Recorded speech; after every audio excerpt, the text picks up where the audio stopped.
Hey, John Kramer here with House of Cards Reviewed, Episode 9, in which we learned that the only thing worse than being in trouble with your wife is being in trouble with your wife and not knowing about it. Because yes, Frank has, in his own way, done the same thing to Claire that was done to him by the president, which led him on his covert quest for revenge. So now we have Claire helping Frank to secretly get his revenge on the president. At the same time, Claire is secretly trying to get her revenge on Frank, or a house of cards built on top of another house of cards.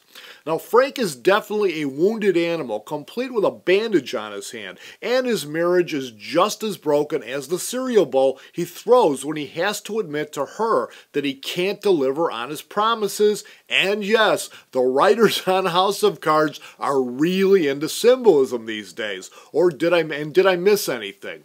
And then, of course, there's Peter Russo, who seems to be growing in power and stature just as Frank is losing both. Will that continue? Or, as I suspect, is Peter going to face some sort of crisis in his future which drives him to crawl back inside of a bottle? And is anyone else out there anticipating the explosion from the president when he finds out that his chief of staff went to Stanford instead of lobbying congressmen? And will Frank manage to avoid blame? Will he pin it all on the chief of staff?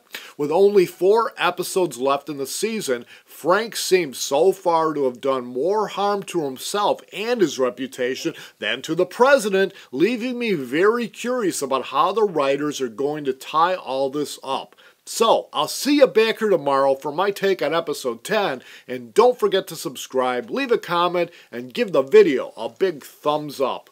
See you tomorrow.